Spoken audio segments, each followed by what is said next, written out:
ladies and gentlemen, welcome. It's Trisha here with another insect to draw. We are looking at a red Admiral butterfly today. These are pretty common here in the U.S., across the eastern U.S., but they can also be found in Europe and Africa. So this is a species that can be found in a number of different places. Red Admiral is the common name, is the accepted common name here in the U.S. and around the world at this point now, but it was not the original, common name that it was given. Originally, this butterfly was the Red Admirable.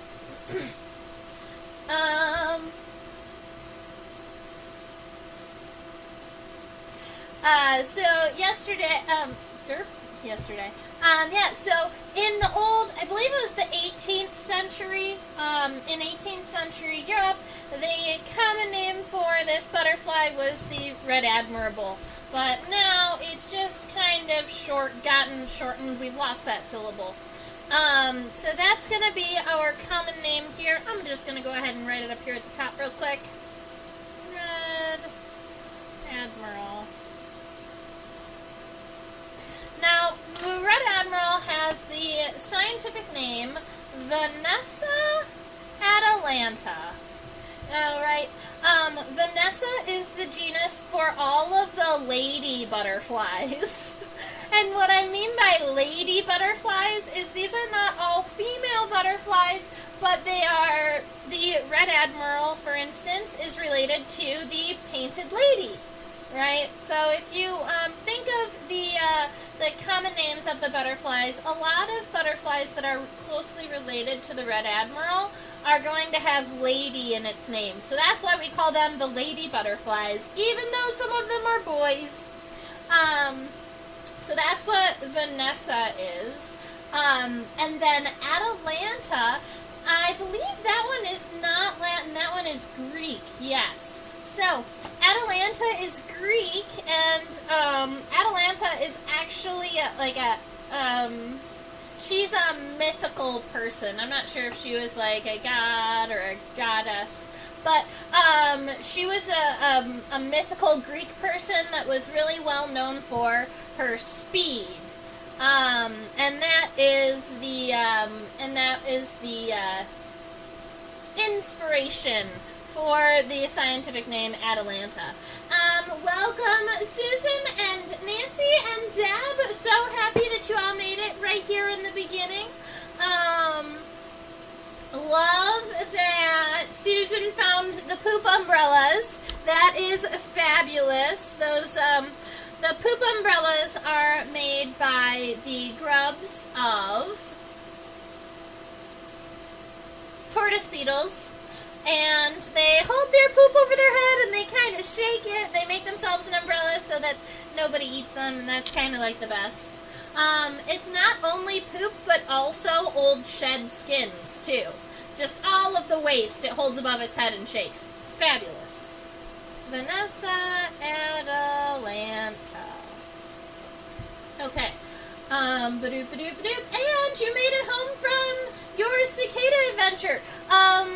Susan, give us a quick update. How did the rest of your cicada adventure go? Did you find a whole bunch? Did you end up going to that crossroads I pointed out? Just curious.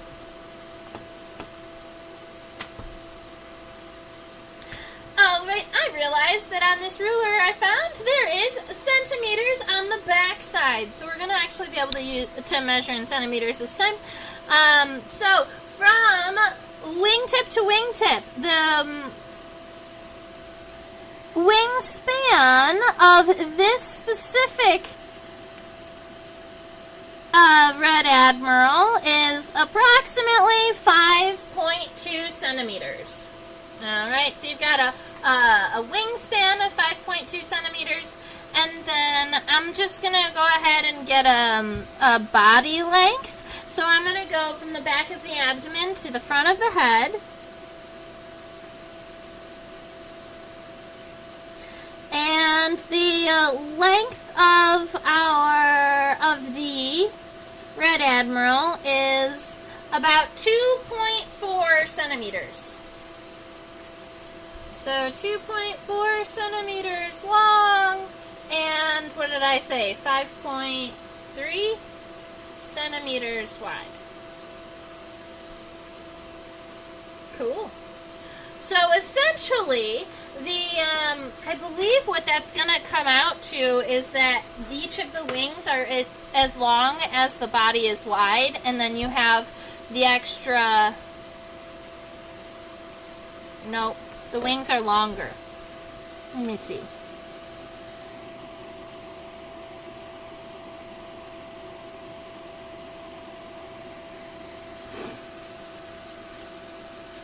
.5, 2.4. Yeah, so the wings, each individual wing is about 2.5 centimeters from the beginning of the wing to the end right here.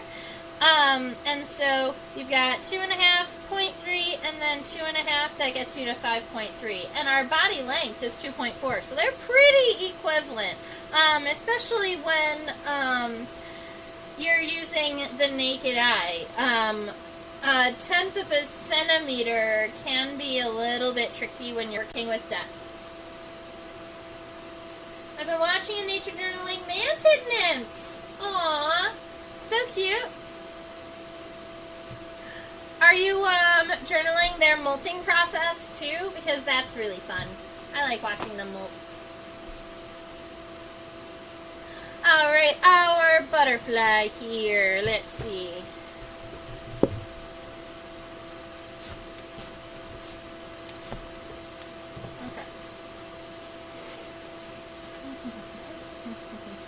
I've decided I'm just making the right wing, so I'm going to off-center my body over here to give myself a little bit more room. That way I can also draw the wings larger. Yay! I love that Susan mentioned the hairy eyeballs. Here we come, because seriously, I checked beforehand, and the red admiral has absolutely wonderful hair on its eyeballs, and I'm really excited to share it with you. Alright, so way up here in the front, we're just going to start our nice light sketch of the head here. I'm actually going to be starting my head, let's see, with a horizontal line and 2 parentheses here. So a lot of times I start with a D shape, but when I want the head to be a little bit more round on the outside, I do it this way instead. So we make the 2 parentheses on either side, and then we're going to connect them in the center. Admittedly, this butterfly almost looks like it has horns right there in the front. Those are labial palps. So those are, well, yeah, they're modified labial palps. So I'm gonna, I don't technically need to put them there just yet, but I will.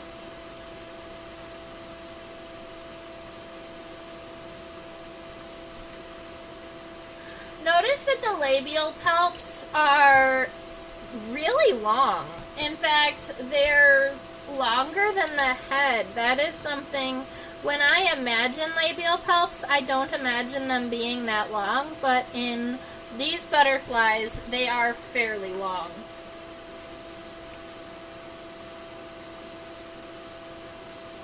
Oh, they just emerged. Cool. Awesome.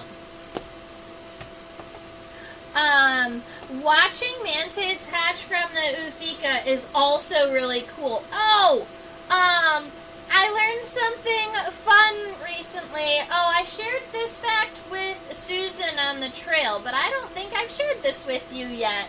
So we're going to go on one little sidebar because we're talking about praying mantids in the chat. And a praying mantis egg case is called an Uthika.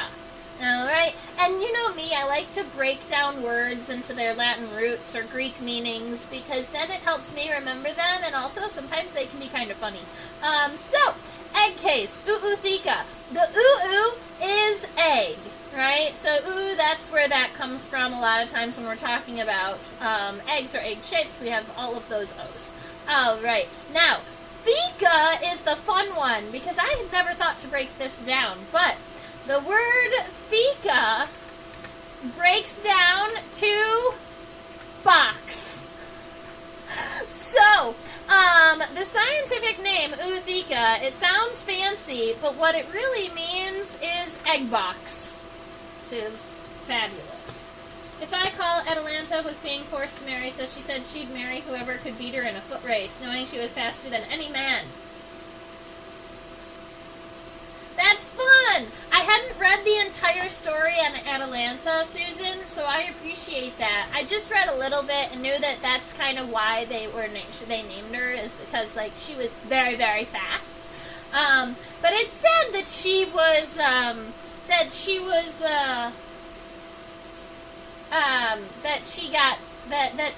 someone cheated. That's not fair. And yes, they do. The caterpillars primarily feed on stinging nettle, and sometimes you can actually also find them on false nettles. And I kind of wonder if that's like why, because I wonder if it's because the chemicals in false nettle is similar to stinging nettle. I wonder if they smell the same, or if it's just because they look similar and the butterflies lay their eggs on both plants, so the caterpillars eat them both. I'm curious. I'd love to see some research on why they feed on both stinging nettles and false nettles.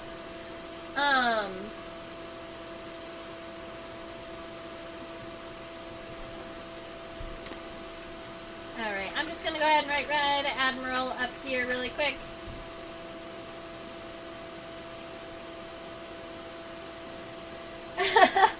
Also, the Red Admiral eggs, they are, you know how stinging nettle has all of the stinging hairs, being that it's urticaceae, right?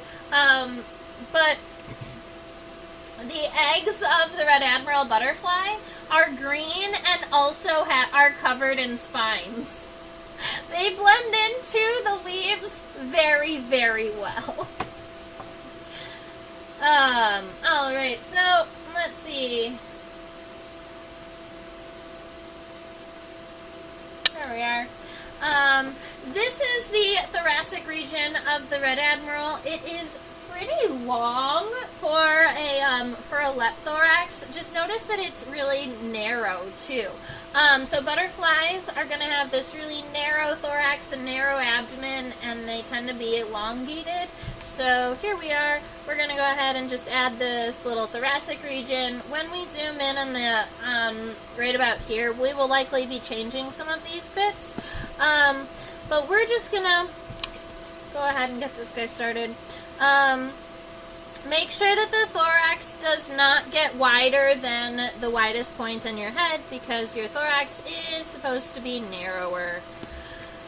There we go, kind of like that. And then we're gonna close it off. That can be just really basic shape until we zoom in and look a little bit closer.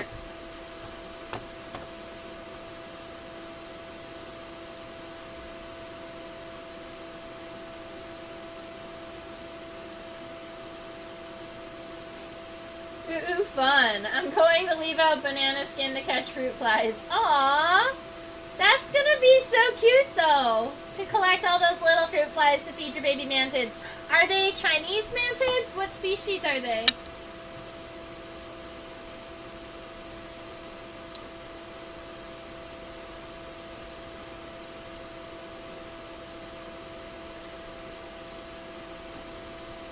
Alright, so we've got the thorax here. Now, the abdomen is shorter than admittedly I was expecting, so I'm going to look at it underneath the microscope. Yep. Just what I thought. The abdomen is moving away from the camera just a little bit, but the abdomen is of equal length of the thorax or a little shorter. So make sure your abdomen does not get longer than your thorax. And it is still pretty narrow. In fact, the abdomen is more narrow than the thorax. So we're just going to go ahead, pull the length of our thorax down, and then just make sure that the abdomen doesn't go past that.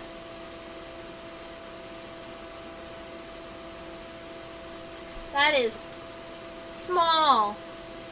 I think I'm going to have to end up making the head smaller. Something is happening kind of funny here, but that's okay. We'll fix it when we zoom in and come back to it. This is just to get some graphite on the paper.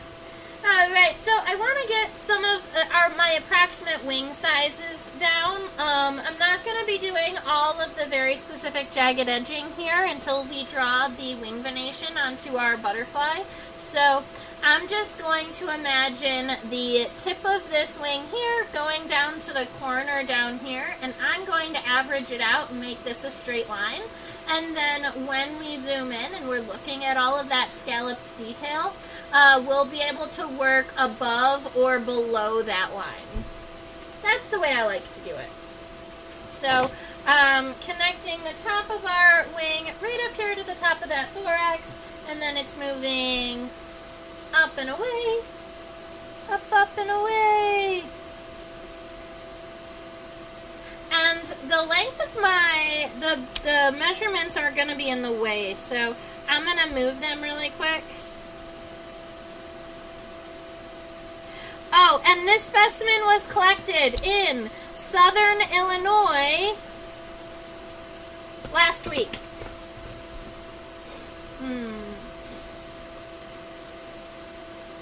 So the length of the body from the front of the head to the back of the abdomen is the approximate wingspan.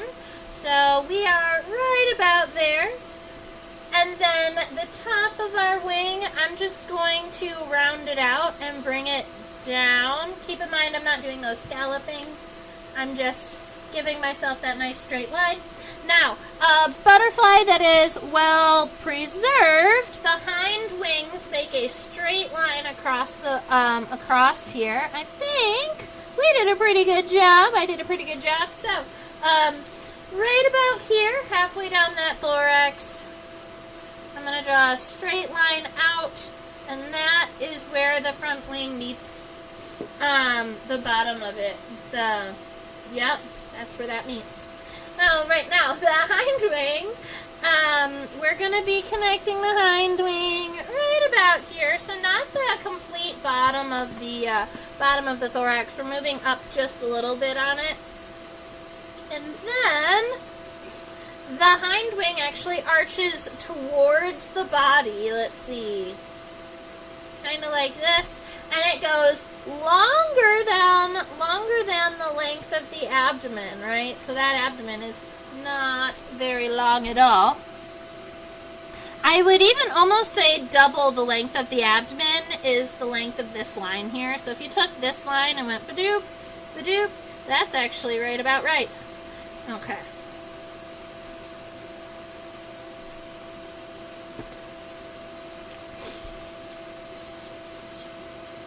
Alright, it arches, but then at some point about halfway, it does end up going kind of straight. Yeah, but more like that. And then we've got this one very nice smooth arch here, and it does have these really pretty scalloping too that we're going to be adding. So it's going to connect right about here, and we're just going to make it nice and round. So this edge seems to be pretty round, and this edge is more straight. So that's what creates kind of this corner here. So we want that corner here probably to be a little bit further out. So I'm going to change the angle of this.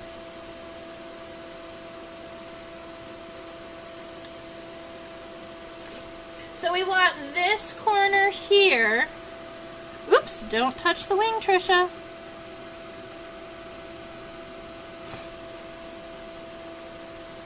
To line up right about here. That's about right. So I was looking at the color and seeing whereabouts this corner here is going to be. So it comes out pretty far actually before you have this arch that comes around. Alright, love it. Love it, love it, love it. All right, so that's going to get us the very, very, very basic outline of our red admiral butterfly. So now we're going to put it underneath the microscope. We're going to zoom in really far, and then we're going to get some finalized details on here. Now, I see we have lots of chit-chatting over here, so let me go ahead and see if I have any questions.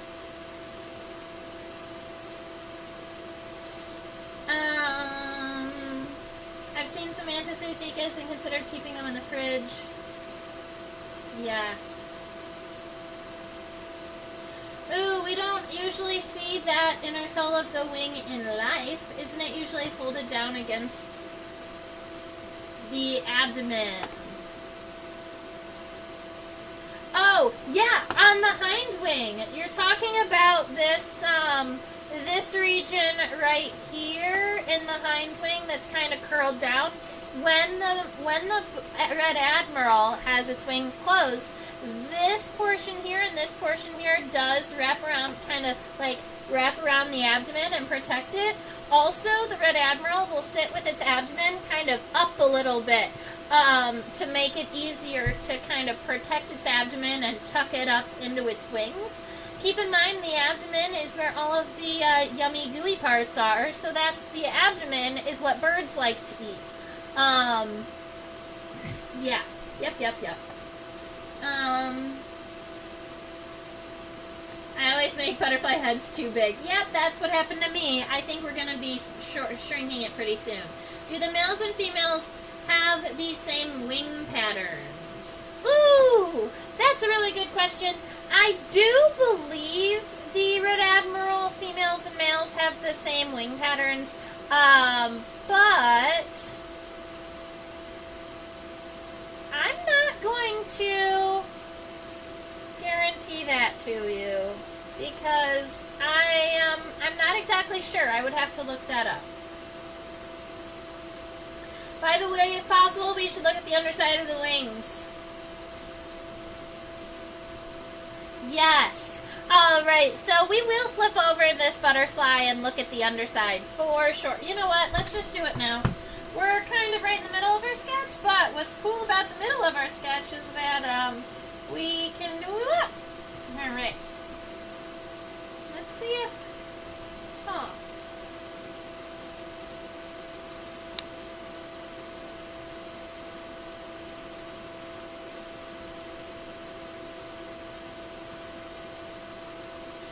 The iridescence on the inner side of the wings is not showing up as well as it did when the specimen was alive, which is odd because it should be the exact same.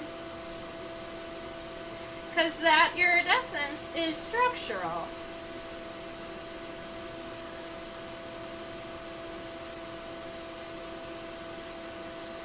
Here's some of them.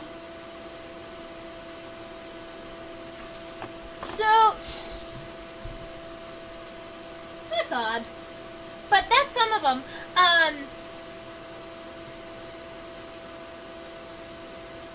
I have some thoughts running through my mind.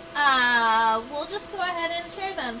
I'm not seeing the iridescence on the hind wing, on the underside of the wings, as clearly as I did when the specimen was up and about and moving.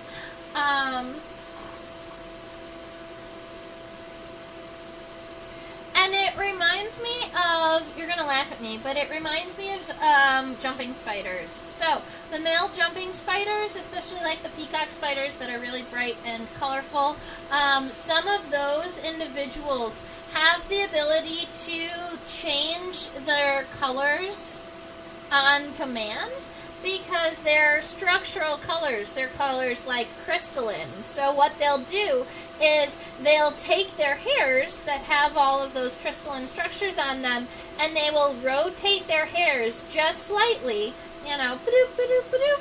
They rotate them just slightly enough that the iridescence changes the color from green to blue or blue to purple. And so they can purposely change their colors while they're dancing, which is amazing. And I wonder if the scales are at a slightly different angle or something, and that's why the iridescence isn't showing up as well.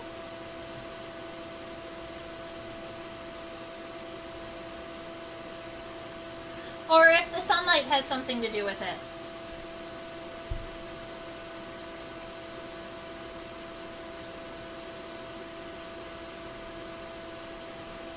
Oh, red admirals are not known for pupil copulation, if that is what you are referring to. Pupil copulation is well documented in, long-wing butterflies.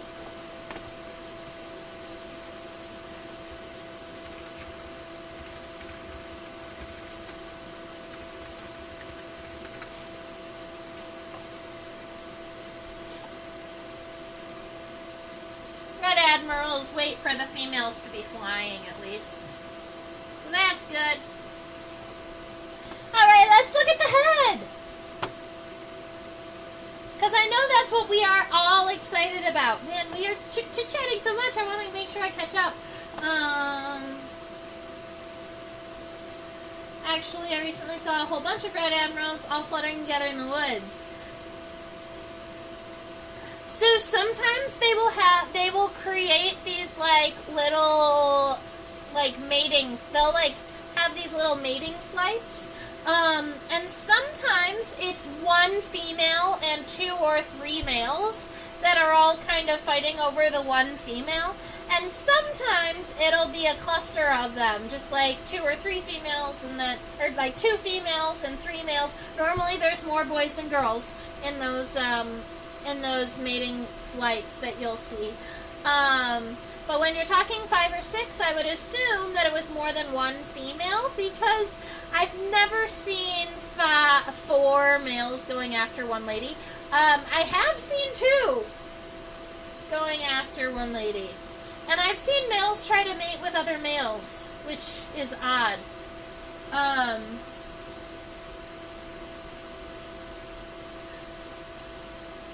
We can only detect iridescence when the angle changes. I see. Alright, we'll have to try again after we look at these hairy eyeballs.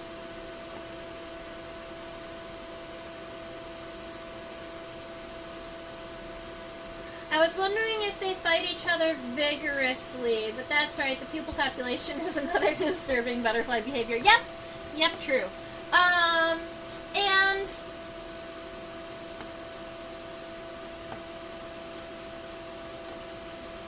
I'm honestly not sure if they fight each other vigorously.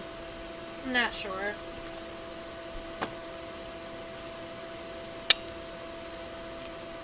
Do they fight? I'm going to have to start writing down everybody's questions and getting answers to them. Because sometimes I just don't have answers. Alright, up here in the front we've got we've got the head of this butterfly. Now, keep in mind I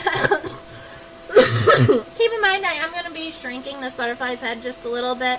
I want to make sure it actually stays the same width, because I base the whole algorithm off of the width of the head. But I am going to make it a little bit shorter, because I think that I just made it kind of too long and aggressive, which made the labial palps also really big.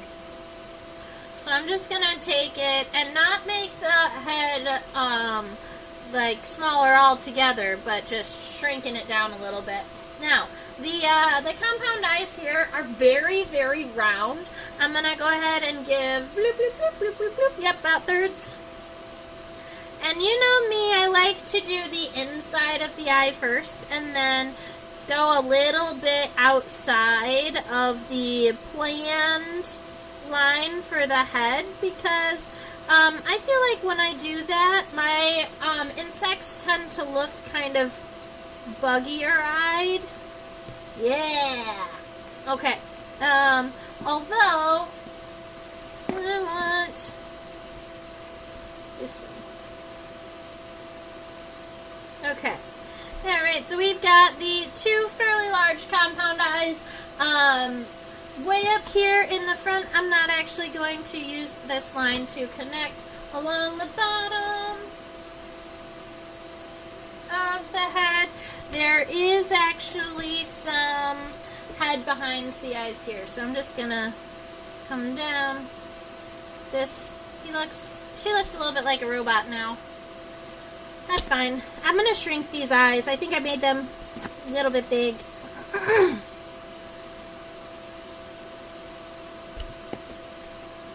I just got all excited because I want to cover the eyes in CD. Okay. Alright, so we've got these two decent sized compound eyes. We have the back of the head that allows a little bit of space for the head behind the eyes. And then up there in the front, those two really big looking things, those are, let me write the word down for us, they are called labial palps. They are modification of mouth fingers that originally were going to help the insects to kind of push food into their mouths, but now in the Red Admiral they've adapted to kind of looking like horns. I'm not sure what the purpose of that is, but you can see at least two segments, and I would believe a person if they told me they were three segmented, because this one right here would be the one segment, and then I think from here to right about here, this is segment 2, and then there's a third segment that comes down. And it's funny because I can't see it, but I can almost imagine that it's there. Like, I'm pretty sure that there is a third segment right about there. So, I'm going to kind of imagine that on here. Now that our head is more squat, we also can make these labial palps a little bit shorter. The inside of the labial palps are straight and the outsides are rounded. So I'm going to make the nice straight line on the inside and then kind of round the outside. And yep, like that. And then the next one. He looks funny. I just want to make sure that the center of, I messed my center up. I need to make sure that the center right in between the labial palps is the center of this head here. So I'm going to imagine that center line and then draw my vertical lines for the palps on either side of it and then come down. That'll be better for me. Yeah! How cute! Okay, so those are the labial palps, and they are three segmented, so we're going to go ahead and draw these little segments here, and admittedly, they are coming down from the bottom of the head, not the top of the head, so if you did want to cut them off and draw a line that goes across, you totally can. Now, let's zoom into the compound eyes even further, because I do want to look at the CD on the eyes even closer. And we're going to zoom up and down to give you, like, the true effect. I just wanted to... Alright, so I think this is, yep, this is the top. So that antenna is actually in focus right now. And I'm just going to very slowly focus down on this compound eye. And what we're going to see here is that when you're looking straight at the compound eye, you're not going to see as many because those hairs are going right towards the camera. But as we go even further, look at how thick and hairy these compound eyes are. And those hairs are a quarter of the length of the eyes in general. Oh, and some of those hairs actually look almost metallic-y orange. Cool. So I'm just going to keep focusing down. So now at this point you can see the hairs all around the edges, and then we're at the bottom focus there. So, not only do honeybees have hairy eyeballs, but red admirals, the butterfly, have hairy eyeballs too. Very hairy eyeballs.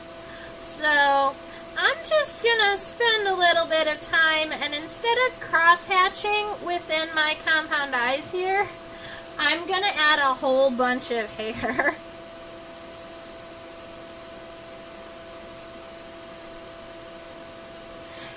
funny because the eyeballs have longer hair than I have seen anywhere else on the body. You know, you would expect because the eyes have those really long hairs that you would see those long hairs around the body, on the head, on the thorax, on the abdomen, but you just don't. You don't see them anywhere else but the eyeballs.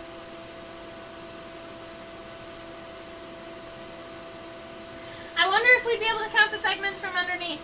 We'd definitely be able to count the segments from a head-on view. So, because you asked, I will.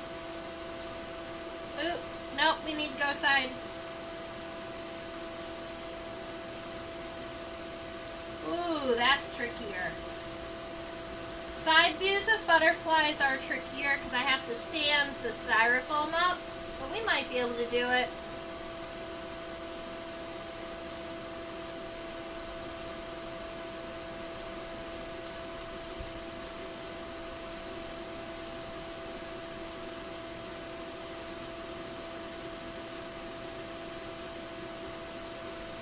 Well, this is interesting.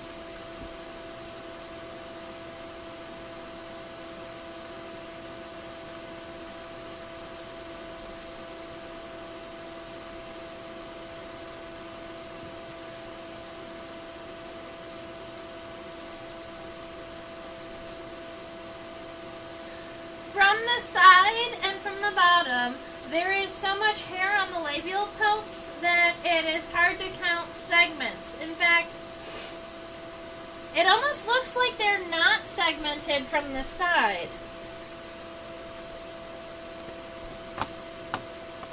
Normally, labial palps have segments.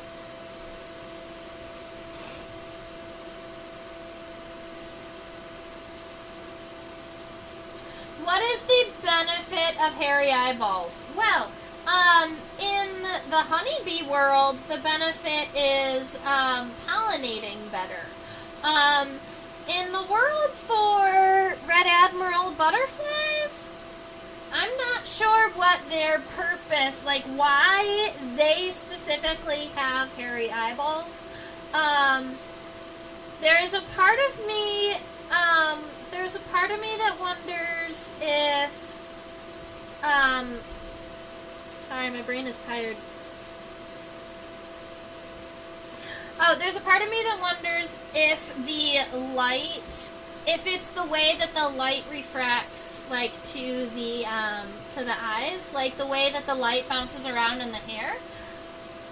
That would be an interesting one to look into, though, because I've always heard of and known of, like, the additional hair everywhere is so good for pollinating that that's generally what we talk about. But this butterfly doesn't really have a good reason to be covered in pollen. Yes, they're drinking nectar, but this butterfly is not chewing on the pollen, and it's not going to be using it in any way. So, it's a good question. Benefit of hairy eyeballs. I'm going to write down another question.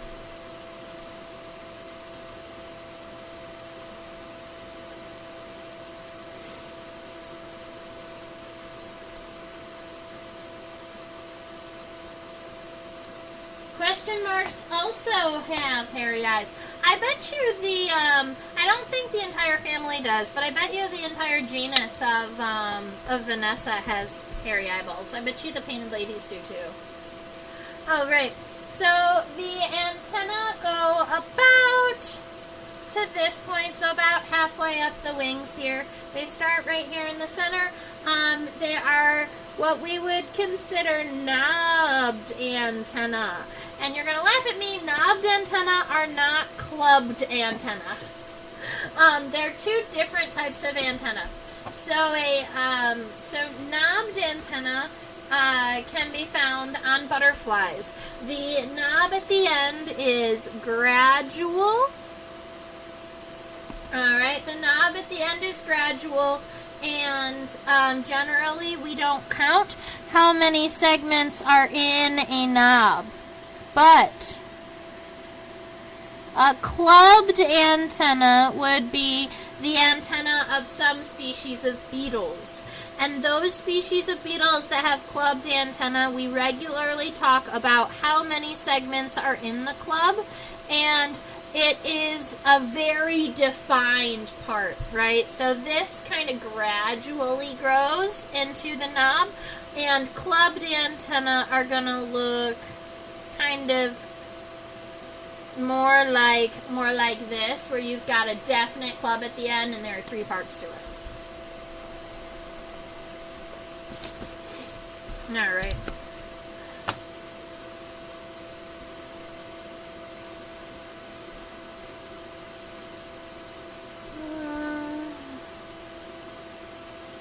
No one can see them cry.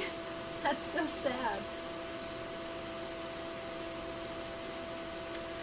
There are a lot of butterflies that are going to go to dung for the salts. There are also a lot of butterflies that go to carrion for the salt.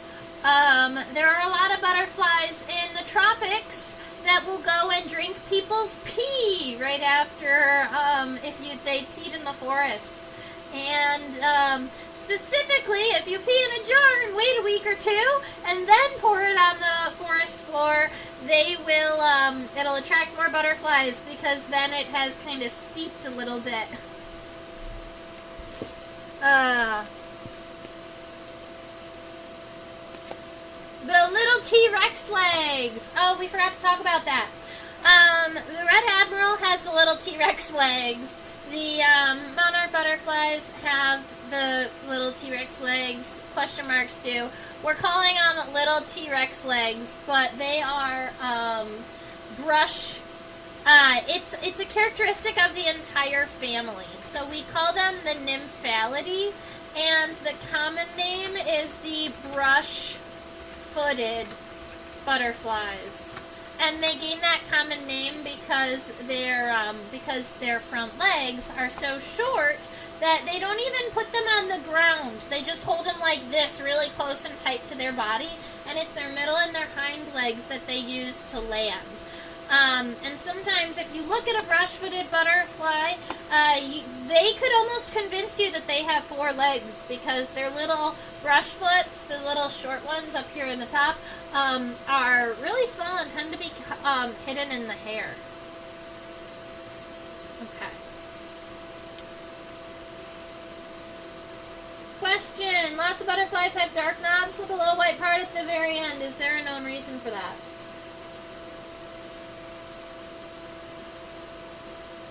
Not known to me.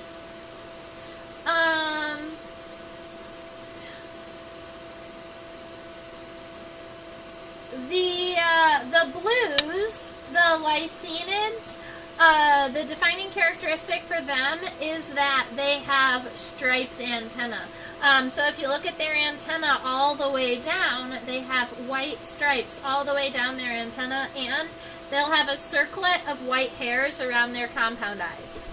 That's going to be how we identify all the blues, the lysinids.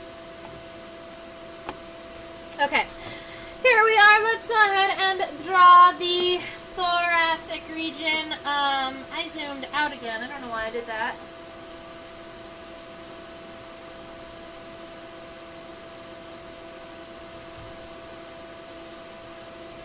Okay, so I wanted to look. Ooh. Look at the iridescence here. That's pretty. Okay. I just wanted to look at the connection between the head and the thorax really quick. And honestly, it just looks like there's a lot of hair here. So I'm going to create kind of this little triangular, almost like a little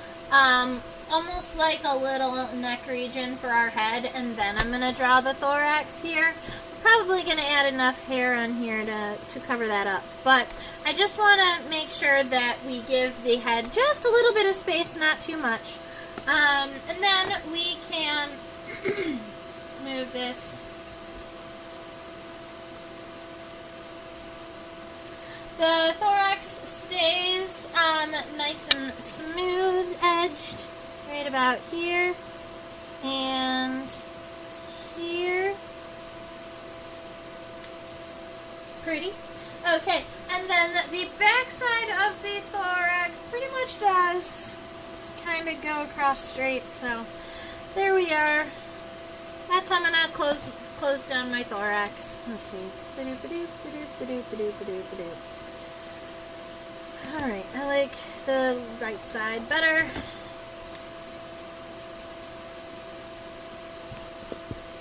Cool. Let's look at the abdomen. So the blues don't have little T-Rex legs. No, the blues walk with all 6 of their legs.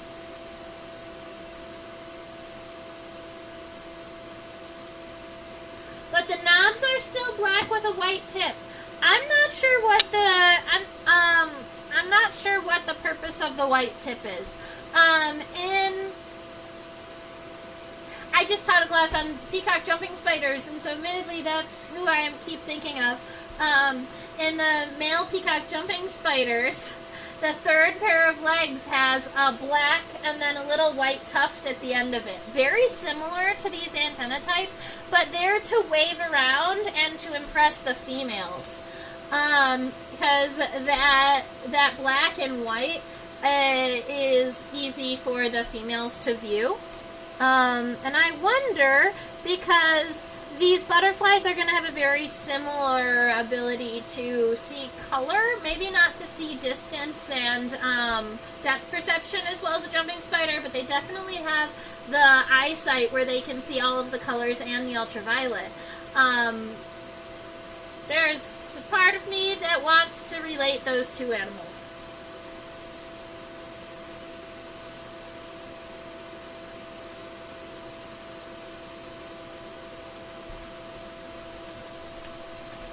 Alrighty, right about here. The abdomen. Let's count abdominal segments.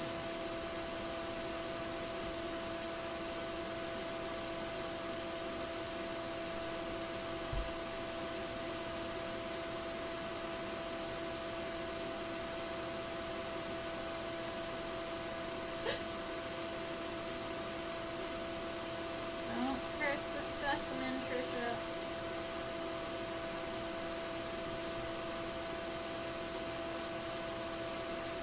Alright, that's what I was looking at. So it is much, much easier to see the abdominal segments from the side rather than from the top.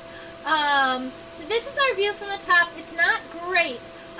Where you can see this shiny region right about here, that's actually the start of the abdomen. So imagine the thorax is here, the abdomen is here, and normally they sit like this. They sit like this. But my abdomen is kind of bending down a little bit, so it's still connected in the bottom and it's angled like this. So that's what you're seeing. The top portion before the abdomen comes back down, this is this shiny line right here. Going past it, these are all segments on our abdomen. On my drawing, I'm going to be taking this corner and connecting it here, because that's the way it would look in real life. And then I have already kind of pre-rotated our butterfly. Aha! So you can see this angle I was just talking about. So that shiny part we were seeing is right here. It's also, you'll see the end of that first segment, and then we can actually count segments from here. 1, 2, 3, 4, 5, 6, 7 abdominal segments.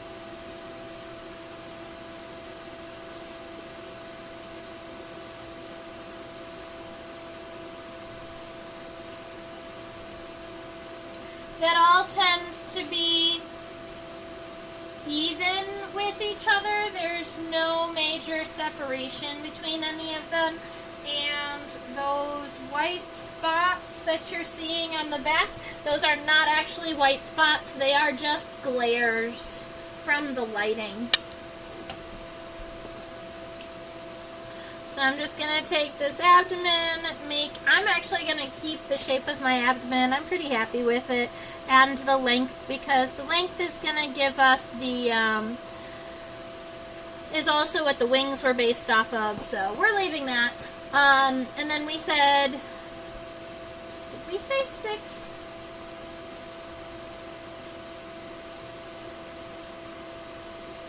8,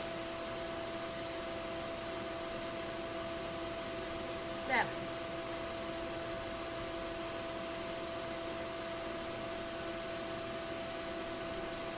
I don't remember what I said. I'm going to rotate the specimen again so I can count.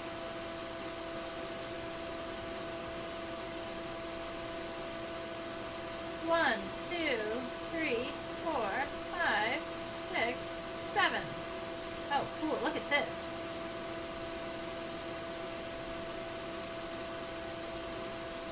Alright, check this out. This is the end of the abdomen here. I rotated it a little bit, and the end of the abdomen on this butterfly specifically has these hairs. They've got this tuft of hairs at the end of the abdomen. That's kind of cute. Alright, we're doing 7. 1, 2, 3, 4, 5. Oops. Make them longer. 1, 2, 3, 4, 5, 6, 7. That's better. Alright, because that last segment is actually very, very tiny.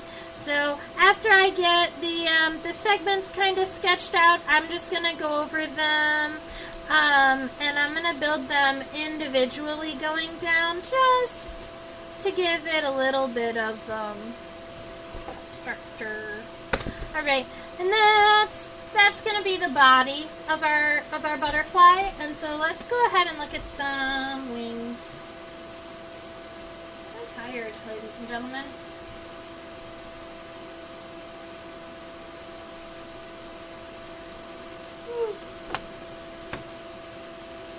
Okay.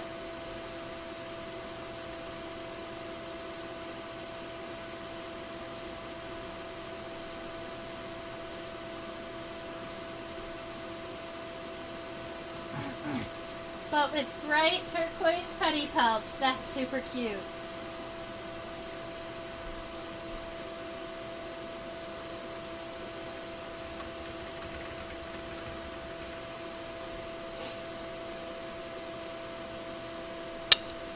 Alright, so I'm going to go ahead and pull this butterfly back over to our table screen here, just so that you can take a look at the shaping of the wings a little bit and make sure that the ratio on your drawing is right about correct. I'm going to double check my lengths just a little bit. Yep, seems to be okay. Alright, now the first line here, this nice smooth arch along the top, that's what I'm going to start with. And I have mine really straight here, but I want mine to arch a little bit more. So I'm going to be starting up here at the top of the thorax, but I'm going to overshoot my line. I'm arching it up a little bit further.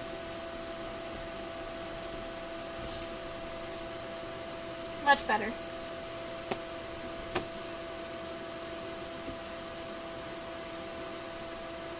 Now, the scalloped edges are going to be easiest for us to sketch after we get the wing venation in, because notice that each scallop is in between the veins. So once we get the wing veins all situated, then we'll just be able to do the outside lines. So I'm actually going to leave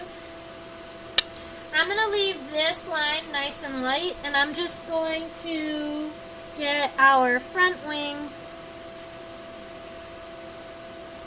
So I'm going to do the top and the bottom dark, nice and heavy, and then that far side I'm going to leave really light until we get the wing venation in here. So let's do that.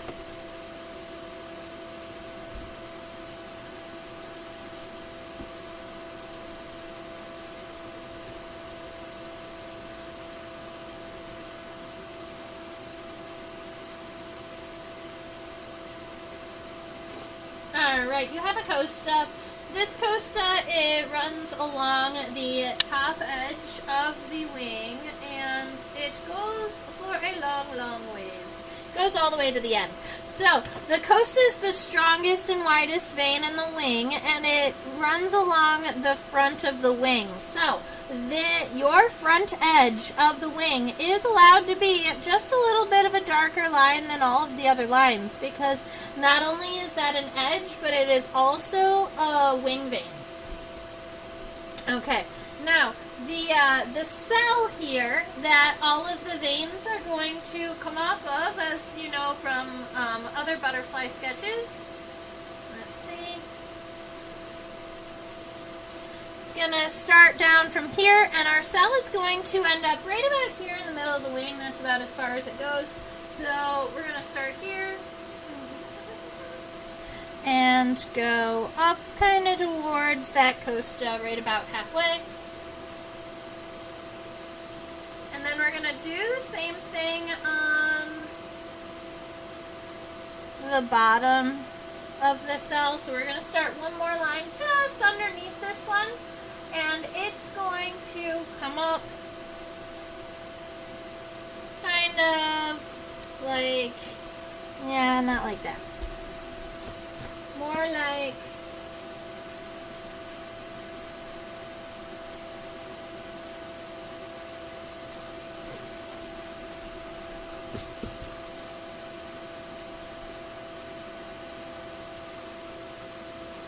that.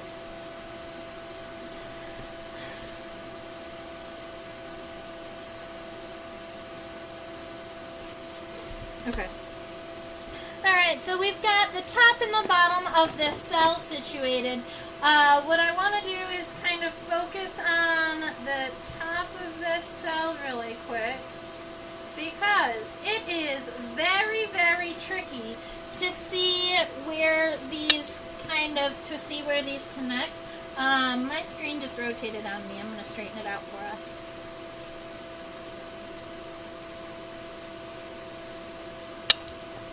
That's the shape of our wing here. So, up here on the top vein, this is actually going to split into thirds. So right here from this spot, one of the lines is going to kind of arch up and mimic the costa all the way up to the edge. The next one is going to essentially come right here from this same spot, but it's going to arch out and go a little bit lower. And then we do have a third one that comes down equal. Alright, so we've got 1, 2, 3 all coming off of that top. Now, I cannot see it, but I do know that there is a cross vein that comes through here somewhere. There are so many scales on this wing that I'm not seeing it, and I don't want to knock the scales off of its wing.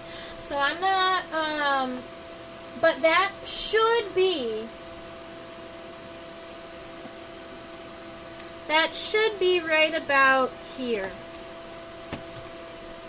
Okay.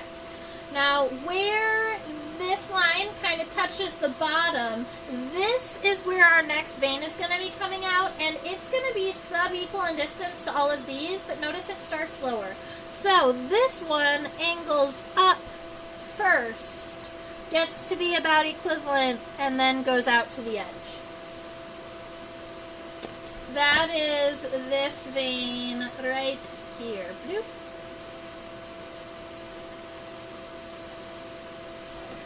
And I'm going to make it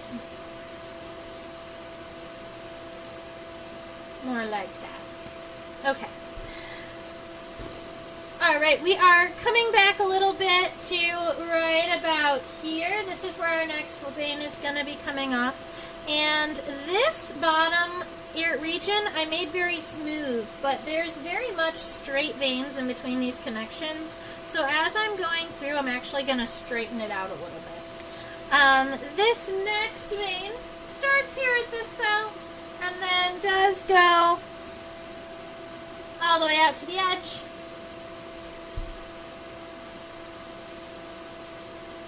At this point, the edges are wider than, like at this point, this space is going to be wider than the rest of them. This one. one? All right, we have one more that comes off of the cell, and it comes off right about here, so about halfway back. And like I said, I'm going to be straightening some of these out. So between where this one connects and this one connects is a straight line. And this one comes out and goes to the edge.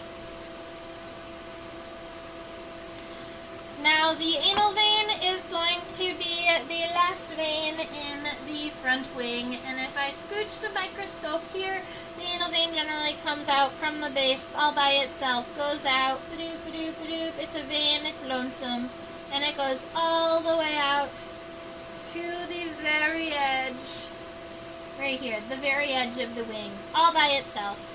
So when we sketch that guy, he just comes out here and goes to the end.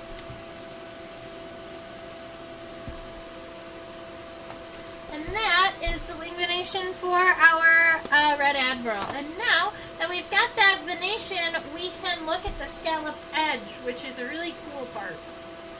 And when we're doing that, we can also look at the colorations or the spotting patterns. Those are cool for you to sketch too. So, right here at the very edge of our wing, we have those white spots. And a lot of these spots are in between wing veins. So this one, this one, this one, this one, those are all kind of in the center. This one actually covers 3. So there is one kind of white spot right about here. And then you've got a crescent moon shape that covers these 2 right about here. And then in between 1, 2, 3, 4. So this is 1, 2, and then the third one has a bigger spot, 3, and then little one, 4, right about here. All right, so those are our white spots down the edge, but also the scalloped edge of the Red Admiral is really kind of what makes it unique while it's flying too. So right here, it doesn't just come in like this, it's going to go out first. So here, from here, we can go down to that first vein, and this is what I'm going to do. I'm going to do it like one segment at a time. Ba-doop-ba-doop, that's that first one. The second one,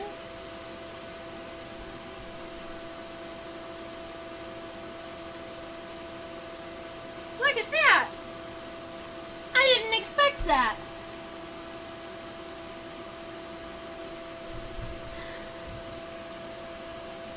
There's a split in this vein here.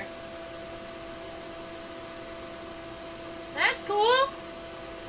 This vein right at the crescent moon splits twice and comes down. And that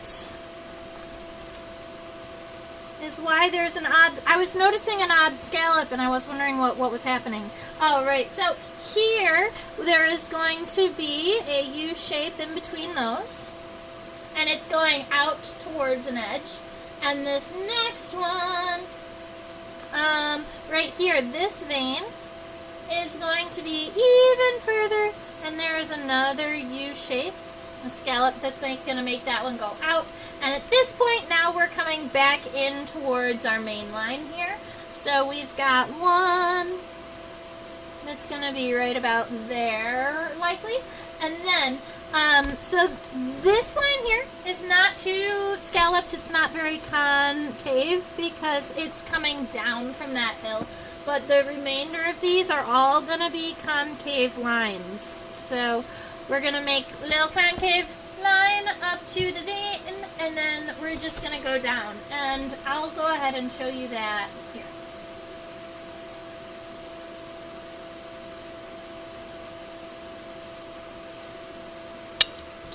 So this is all of the remaining of the edge here, and so between every single one, we've got just a little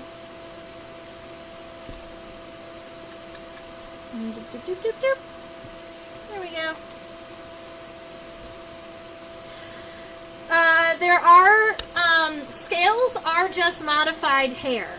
Now, right, so sometimes you'll notice that sometimes the scales kind of go off of the edge of the butterfly's wings. Sometimes they almost look like hair. That's because they are. And so the scales that are inside of these scalloped regions, they're little white ones that look like, kind of like this. Hairy, hairy hair. Okay. But that's the front wing. Then obviously you have that really pretty orange band here. So that orange band cuts through right about here, cuts through the cell and then comes down. So it's right about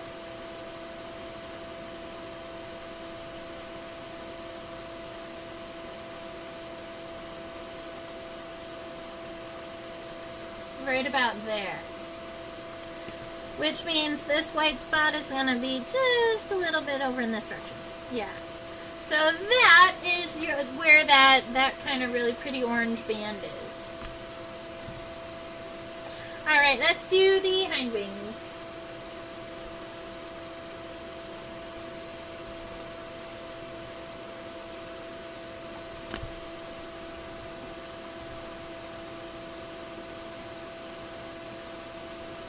Alright, so same thing on the hind wings. There's that really pretty scallop, and each one of those, kind of the far reaches of the scallops, line up with a vein that's hitting the edge of the wing.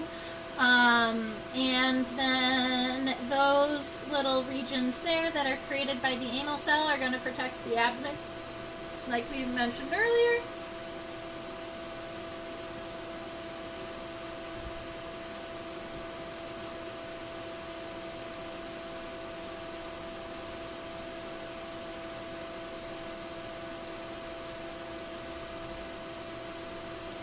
More light. There we go.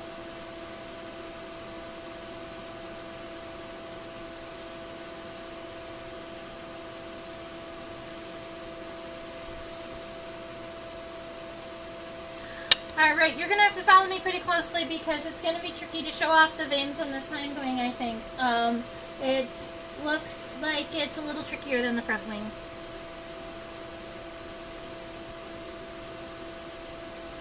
Okay.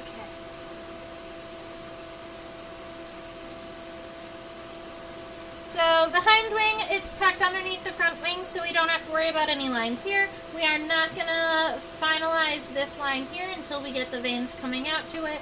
But, you know what? Let's do the veins first. We already have the outline of the wing. We know about where things are going. Let's do the veins.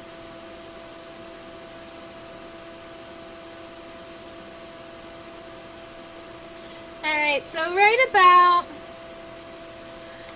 I'm going to do this because our hind wing does have a little bit of separation here. Okay, so right about here, this is where our wing venation is going to start. And actually, it starts by going up at a pretty strong angle. And then we've got a vein that just disappears up kind of underneath the front wing. It's going to end up, you know what? It's never visible.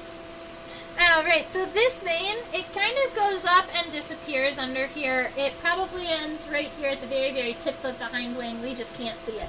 The bottom one is going to come out about a quarter of the way.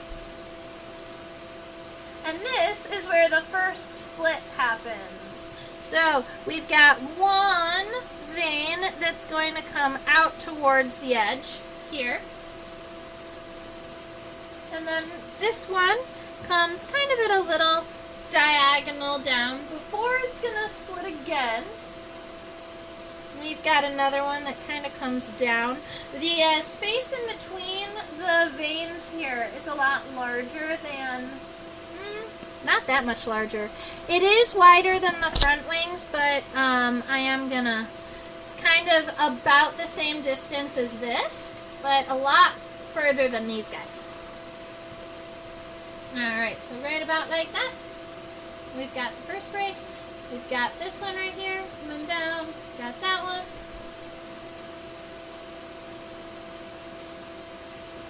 Okay, so we're going to continue on following that line. It'll angle down just a little bit more.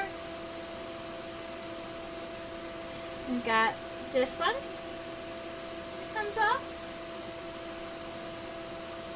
And that is where I don't see the other part that I expect to see, so we are going to start at the bottom side of the cell now. So I'm going to come back, we're going to start a new line here, and this line is, this vein is going to come down, and it's essentially going to come up right up here next to this. Now, it's not visible, but I do believe that there is a connecting vein right about here, because this is a cell. It's got to be a cell. It's part of it's part of it. So, I'm going to close it off here. I'm going to go and show us under that under the microscope. Maybe we can find it. Can we find it? No. That's okay.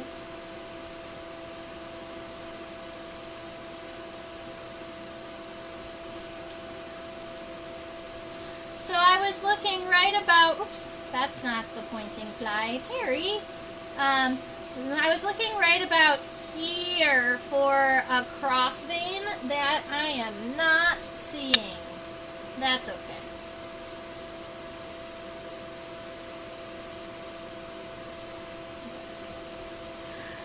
But this line does arch up really close to that vein up here, but then it's going to kind of angle down. Alright, so now we've got the cell, it's coming out to an end. We have one more that comes out right about here.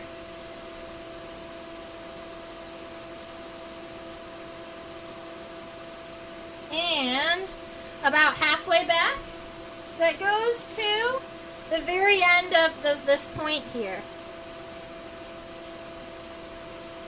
So that's going to give us this entire kind of scalloped region here. And then we have to worry about this little pocket that's going to help protect the abdomen.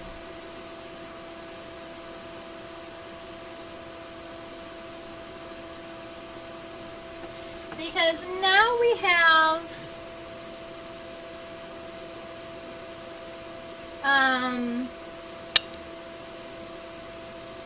this vein here,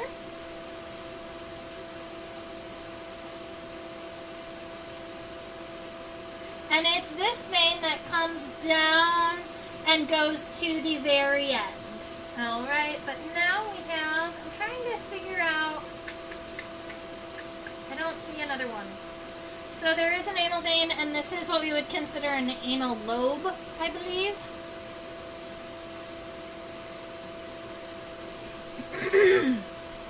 So from the edge of the wing here, that's what I was looking at, is right here. It kind of comes up sharp, and then there's almost this little pocket here. And so this, from this point here, is going to kind of come upwards, but not that far. Probably only about a quarter. I guess up until about where the abdomen is, right? So this pocket is about the same length as the abdomen. So this is going to come up right about to where the abdomen is. And then after that, we've got this very strong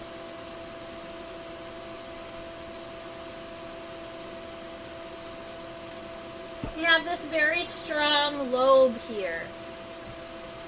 And the anal vein is going to come down from the bottom and go right about there.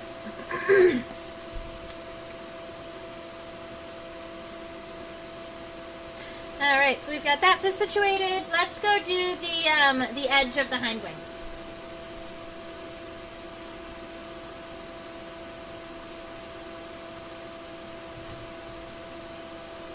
Should be easy now that you know that those scallops are in between every vein. So we'll come here, kind of start at the top.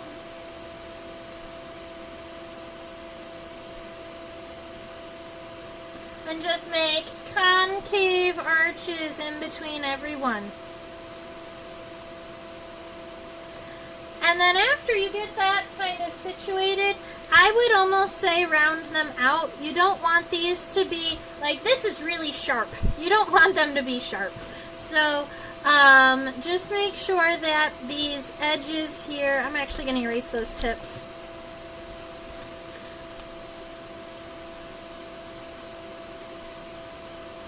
They're more like waves and less like points. And the highest point of the wave is the vein, where the vein touches the edge. And if you think about that in a hydraulic sense, that makes sense for kind of ease of blowing up the wings, right? Because the wing veins are what carry the hemolymph, the insect blood, through them, just so that the butterflies can expand and blow up their wings. And then they cut off the blood supply. But while the blood supply is going through the veins, that's when the wings are expanding. And it just makes sense to have kind of those furthest points to be where you are pushing blood through so that you can expand it. It also makes sense to have this anal vein going down to the center here, because that'll help blow this out better. And your orange border is just on the outside. And you know what? I am pretty happy with my butterfly. I think that the front edge of my wing, instead of coming in the whole time, should have come maybe down a little bit more. Maybe I'll fix that really quick.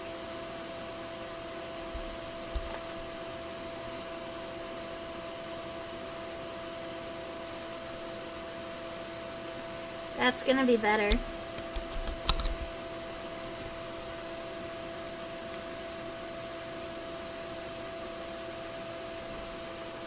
Yeah, that's better.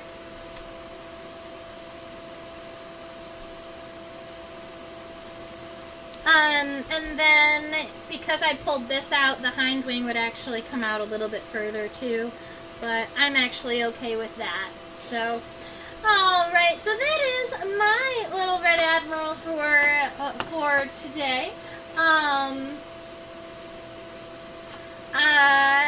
Let's try and flip this red admiral over one more time.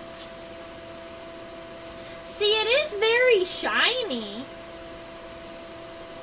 but even in the light, even rotating it around to my naked eye, not iridescent, just shiny.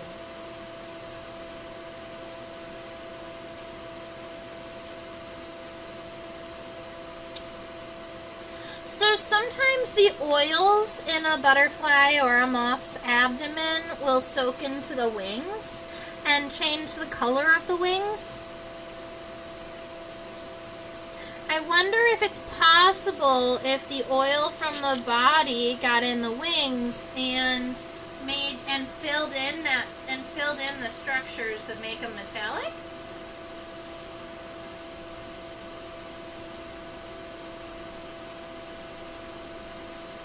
The funny thing is, every now and again, I definitely see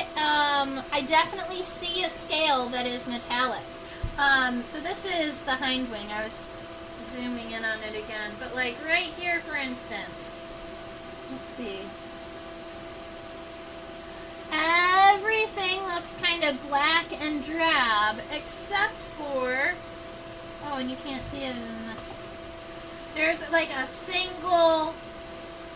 sometimes I'll see one single scale that looks iridescent in like a big pile of dark scales. Let's see, does that one show up? Yeah, so right about here is an example of that, right about there. It looks like 3 in this, but it is just one single scale.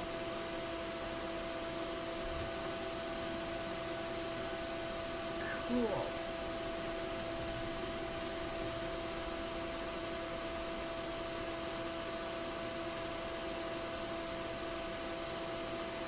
this region right here is still very metallic. And this is what I expected the entire hind wing to look like. Because that is essentially what it looked like in while the butterfly was flying around, with those really, really beautiful metallic colors.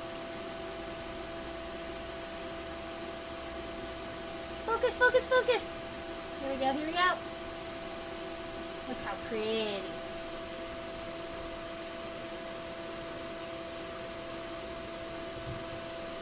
So cool! Alright, those are the butterfly scales. That's all I wanted to see.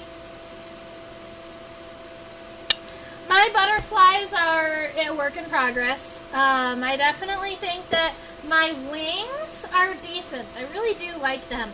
My body, I think, is a little bit big. I think the whole thing needs to Control A and then shrink to about 80%.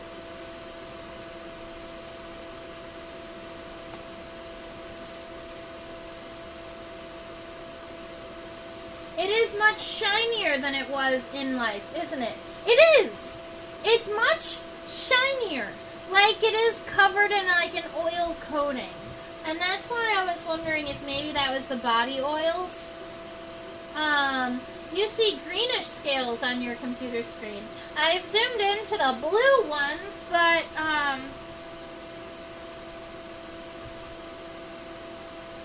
yeah. That's that.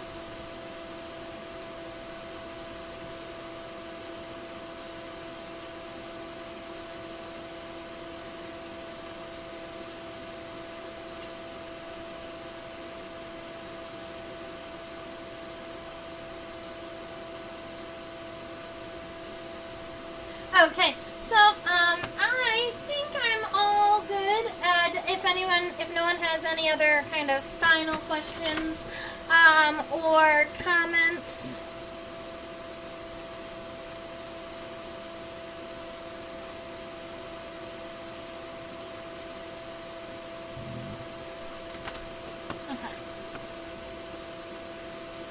So just in case you were curious about my drawing maybe a little bit larger, this is what I drew today. Feel free to share your drawings with me if you would like. There you go. I like my wings more than I like the body. I think the wings stand alone pretty nicely and the body makes it look a little bit kiddish. But that's okay because it's got hairy eyeballs. And we love that about him or her. Now, with I teach on a platform called OutSchool. If something like this is interesting to a student that you know, 5 to 8, 9 to 12, you can go ahead and point them in that direction. I discussed actually the Red Admiral with my Junior Bug Club today, and we got to talk about its life cycle and the fact that it has scales on its wings and knobbed antenna. So my 5 to 8-year-olds got to learn a little bit about the Red Admiral butterfly today too. And then my older students, we discussed a couple of ones today, but my older students got to discuss earwigs today, and so we got to talk about the difference in males and females, and one theory as to why they're called earwigs, and all types of fun stuff. So if those are things that are interesting to maybe not you as an adult, but a student or a kid that you know, go ahead and point them in my direction. You can use the link in the description box below for $20 of free classes, and you can have 2 weeks of free classes with me. I have a lot of people who have taken me up on the offer, but nobody who's actually signed up for a class. So people who go through the process but then don't take a class with me. Love to see some of you there. Now, if you've been sticking around, I do actually have a significant number of you today that haven't chatted with me, and that's okay. You can be a silent watcher, but if you do want to chit-chat with us, you've got to subscribe to the YouTube channel first, and then you can chit-chat in the chat box and have all of the fun with all of us bug people who get to learn all the things. Yep, that's it. All right, so over here is my PayPal link, just in case you want to donate a couple of dollars to me. I do this because I love it, and it is my solo gig right now. Oops, turning off the lights early. I love it. It's my solo gig right now. And so if you've really enjoyed it, if you learned something, buy me a coffee. I really appreciate it. Feel free to email me at trisha@theinsectopia.com. I do enjoy looking at pictures and IDing things for people. I can get an answer about 90% of the time, ladies and gentlemen. It's not going to be 100% of the time. Nobody's that good. But I try my hardest to get you an answer. And if I don't know it, I do have other entomologist friends who, and as a team, we will generally come up with an answer. At Insectopia 2015 is my Instagram and Facebook handles. So if you're looking for me on any of the other social medias, somebody else beat us to Insectopia everywhere but YouTube. Wild. So I hope that you all have a fabulous rest of your week. Alright, ladies and gentlemen, I hope you have a good time. Go out and find yourself some buggies. I know I will. I am driving down to Nashville tomorrow, and I will be at the World Oddities Expo in Nashville on June 15th, and then on June 22nd, I will be in Louisville, Kentucky. Alright, so if you are near either of those places, you can feel free to drop by and chit-chat with me. I'll have a booth, and I will be holding tarantulas and probably a vinegaroon rather than my scorpions just yet. They're still in training. Alright, I hope that everybody has a fabulous rest of your week, and... Oh, someone said, off topic, but my mantid nymphs charge each other with their Rex arms held to their chest. That's funny. And their T-Rex arms, you're going to laugh at me, but their T-Rex arms are actually not but velociraptor arms because they are called raptorial front legs. I wrote it in the chat box because I don't have text anymore. Alright, I hope you all have a fabulous rest of your week and stay buggy. Bye, boys and girls. Ladies and gentlemen, see you next week.